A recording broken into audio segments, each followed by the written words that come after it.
Okay, guys, I'm here for another retro review, the second video I'm uploading today. I was going to only upload one today because I was going to upload the video I just uploaded, which is International Incidents Review.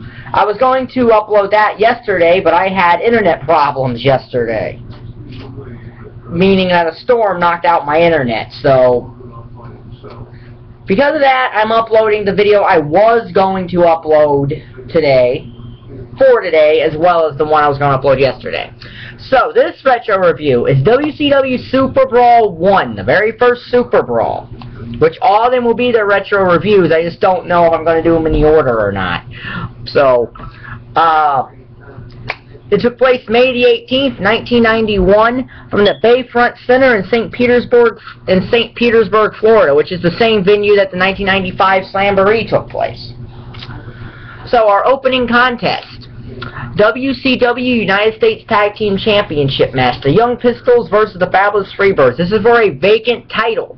The Steiner brothers were the U.S. Tag Team Champions, but they had to forfeit the U.S. Tag titles when they became the World Tag Team Champions. So this is a match that's obviously going to decide who is the U.S. Tag Team Champions. Yes, WCW at one time cared so much about tag wrestling, they had 2 sets of tag titles. This is a 2.5-star match. It's average. It's a traditional tag team formula match too. So, finish comes when the Young Pistols have both the Freebirds down, and some guy who I think eventually ended up becoming Bad Street comes off the top rope with a tornado DDT on, I believe it's Tracy Smothers, which allows the Freebirds to get the win. 2.5 stars, like I said, average match. So then we get Ricky Morton versus Dan Spivey. This is a 1/2-star match. In fact, what's interesting is by the time the Great American Bash, the next pay-per-view rolled around, Ricky Morton was actually in the Rock and Roll Express. was actually in the York Foundation at that time. So, by then. This is a 1/2-star match. It's kind of a squash match in a way, but kind of not. Morton does get enough offense in for it not to be a complete squash, but Spivey wins with a powerbomb. 1/2 star. So then we get Tommy Rich versus Nikita Koloff in another 1/2-star match. That again is almost a squash match, but Rich gets enough. He gets enough offense in for it not to be a complete squash. So 1/2 star. So then we get Dustin Rhodes versus Terrance Taylor. Okay match, 1.5 stars. The finish is Mr. Hughes puts this black glove on his hand, and he goes to hit Dustin Rhodes with it, but Dustin Rhodes ducks and he hits Terrance Taylor, which allows Dustin Rhodes to score the win. 1.5 stars. So then we get Big Josh versus Black Bart. I don't think I've ever said who Big Josh was. Big Josh was Matt Bourne, or the original Doink the Clown, who died a couple of years ago, sadly. So, 1/2 star here. Big Josh won. Nothing special either. So then we get Oz versus Jobber Tim Parker. I bet you didn't know that a jobber was on a pay-per-view in WCW, but yeah. In fact, I would say this. If you have WWE Network, watch this show just to see how comically over-the-top Oz's entrance is. Okay?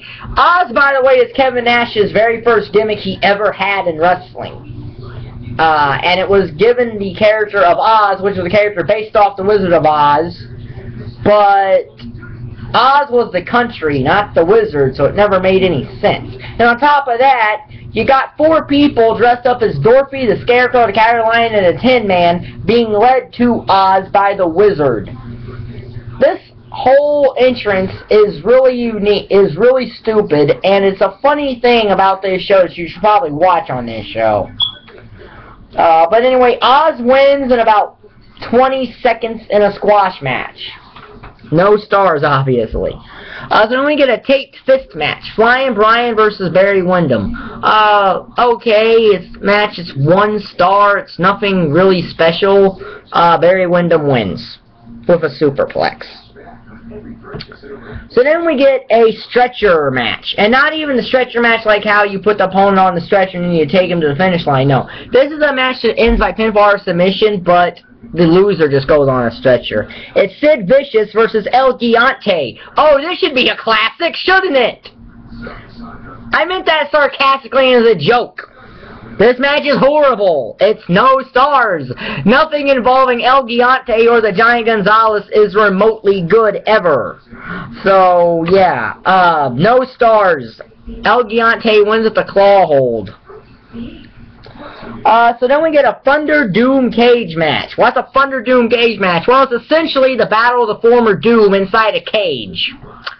And it's Ron Simmons versus Butch Reed, 1.5 stars. Teddy Long is in a cage above it. Ron Simmons wins with a spine buster. So then we get the WCW World Tag Team Championship match. The Steiner brothers versus Sting and Lex Luger. The best tag match on this show, I'll say that much. It's 2.5 stars. Finish comes, Nikita Koloff comes out. He goes to hit Luger. Sting moves him out of the way. Sting takes the Russian signal of a chain around. And then I think it's one of the Steiners, I think it's Rick pins Sting. This obviously set up Sting and Nikita Koloff a Great American Bash 91. So 2.5 stars. So, it and the United States Tag Title match are the best tag matches on this show, as they're the only tag matches on this show. So then we get the WCW World Television Championship match. Arn Anderson versus Bobby Eaton, who later in the year would both be in the Dangerous Alliance, and I think would both be the tag team champions, if my memory is correct. But, this is a show from 24 years ago, so my memory may not be correct on that. Okay match, 2.5 stars. Bobby Eaton wins with a little assist from Brian Pillman and becomes the television champion, which I believe is Bobby Eaton's only singles championship in wrestling. Could be wrong though. So 2.5 stars. So then we get the WCW World Heavyweight Championship match. Ric Flair versus Tatsumi Fujinami, which is a rematch from a show that took place in the Tokyo Dome in March. Yeah, so this is a battle of two WWE Hall of Famers on a show that has quite a few of them. Actually, looking back on it, think about it. This show has quite a few WWE Hall of Famers on it. It has Ric Flair, Tatsumi Fujinami, Arn Anderson, Ron Simmons, Barry Windham, Kevin Nash, and that's pretty much it for the Hall of Famers as of now that are in it, but that's still a handful of Hall of Famers that are now in the WWE Hall of Fame.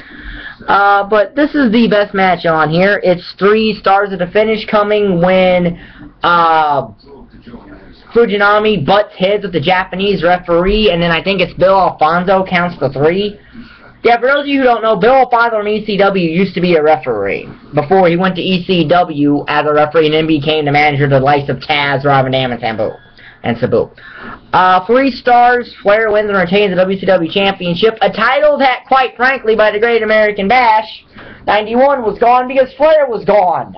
This is Flair's last WCW pay-per-view appearance until, I believe, SuperBrawl 3. But I could be wrong on that. I could be... In fact, no, it is his last pay-per-view appearance in SuperBrawl 3. Because while he's not wrestling SuperBrawl 3, he's at SuperBrawl 3. He didn't have another match on pay-per-view until, I believe, Beach Blast 93. Yeah, Beach Blast 93 was his next pay-per-view appearance when he won the NWA World Championship, if I'm not mistaken.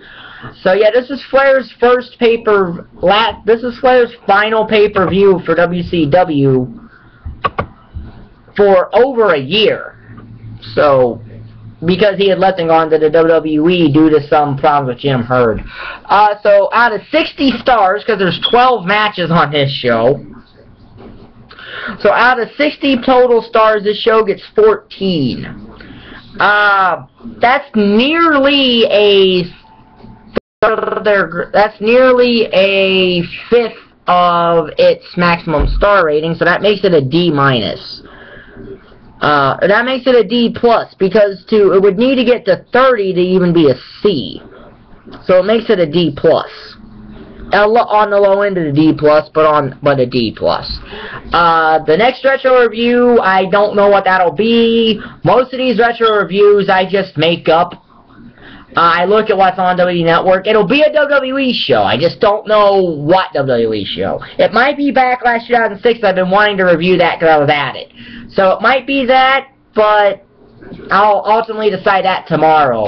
So if you like the video, like button's down there, subscribe button's down there. This will be in my retro review series, my playlist of retro reviews I've done. And thank you for watching. Bye.